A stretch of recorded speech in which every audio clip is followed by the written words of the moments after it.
Good morning. Happy Eclipse Day. I've had Klaus Nomi's Total Eclipse running through my head all weekend. I'm not going to sing it because I'm not a countertenor or indeed a singer. But you can find it on YouTube. Klaus is spelled Klaus, and Nomi is Nomi. It's really good. If you like sort of pop and rock mixed with opera, people do that today. There's Timur and the Dime Museum. I've seen them play out here in LA, and they're really good. But even after 40 years, Klaus Nomi's still a true original. And the reason he's in my mind is because I'm watching American Horror Story NYC. I really like that show, but I just get behind on stuff, there's a million things to watch and, very little time to actually do it.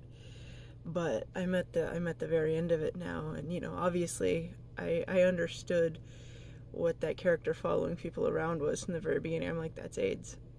And it's obvious. It's just completely obvious. He's AIDS. And there is a character based on Klaus Nomi called Hans, and he does die early before anybody even knows what it is. In fact, all of the people are dying before it's given a name. I think they were still calling it TIPS, or maybe that was even before they were calling it TIPS. It's interesting that Sandra Bernhard seems to show up in pretty much anything regarding the 80s and AIDS now. She's great. I love Sandra Bernhard. I love seeing her. The only thing about American Horror Story NYC that kind of bothers me is that lesbians didn't really have to deal with AIDS in the same way that gay men did. They were there, and they were giving their blood and visiting hospitals, but they weren't getting infected in the same levels. And in American Horror Story, there's 3 main lesbians, and all 3 are infected. And I'm like, I don't know about that. Ex-wives infected, yeah, absolutely. Carrie Fisher Jr., getting infected from getting pregnant from an infected guy, I love Billy Lord. I used to read this magazine. I forget what it was called. It was a movie magazine, and Carrie Fisher had a column, and she would always be talking about taking Billy places, So now to see her, doing well, she's really good. I love her in American Horror Story. It's kind of like it's just interesting. It's strange to me, though, that neither she nor her mother looks like their mothers. Like, Carrie Fisher doesn't look like Debbie Reynolds, and Billy Lord does not look like Carrie Fisher. I used to look more like my mom, but I look more like my dad now, I think.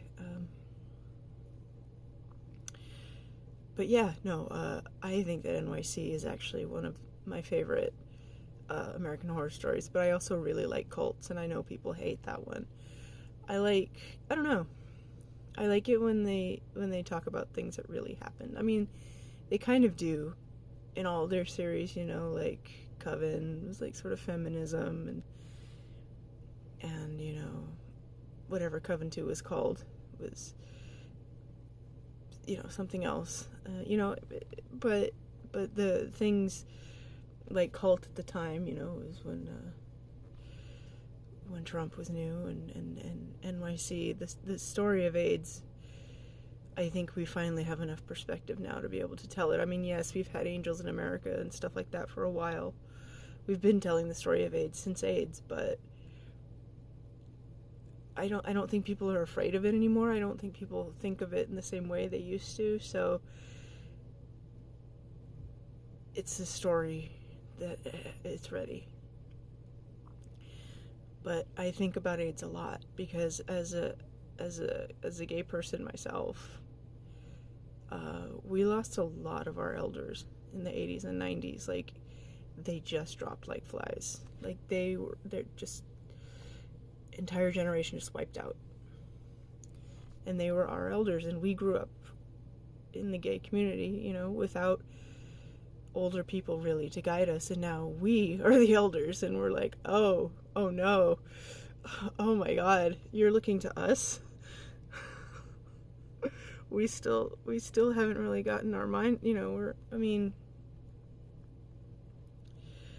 it's just a very sad part of our culture. And you watch something like American Horror Story, and you know that every single character is going to die, and that's how it was in real life. I mean, not everybody died, but everybody knew somebody who did.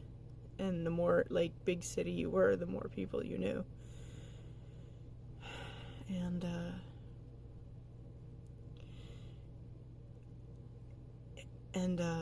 looking at things, because I was very little in the very beginning, because I guess American Horror Story NYC is set like 81 to 83. And then I guess the last episodes go into 87 and into the 90s. But I don't remember that much about before it was AIDS. I remember like mid 80s and on, when I started really paying attention to the world around me. So it's really great to be able to see this at least allegorically told. I mean, it's allegorically told, but it's also straightforward. I mean, it's not very hard to realize that, yeah, Big Daddy's AIDS. And I mean, they're working on naming it. They're talking about it all the time. It's one of those shows that really affects me, because it's a part of very recent history that I remember being such a large part of the news. People were always talking about it. People were always like wearing the ribbons and the red ribbons. Everybody wore a red ribbon. Doesn't matter what event you were going to, you had a red ribbon on. Eventually. Not in the beginning. And I'm glad that we're finally able to tell the story, although, if I'm honest, I wish they were here to tell it themselves. I wish they had been here to guide us. I wish they had been able to live their full lives. Who knows what the world would be had they not died? What art they would have produced? What happy lives they might have lived? What unhappy lives they might have lived too? And it's not a beautiful story. It's ugly. It's painful. But those stories need to be told too. Maybe even more, because we have to remember our history. Absolutely.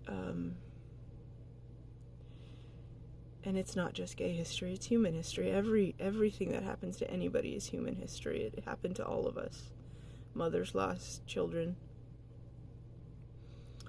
People lost spouses, best friends, parents, and just so many gone. And we just got out of a pandemic, of course. It was, of course, nothing like the AIDS pandemic. That was...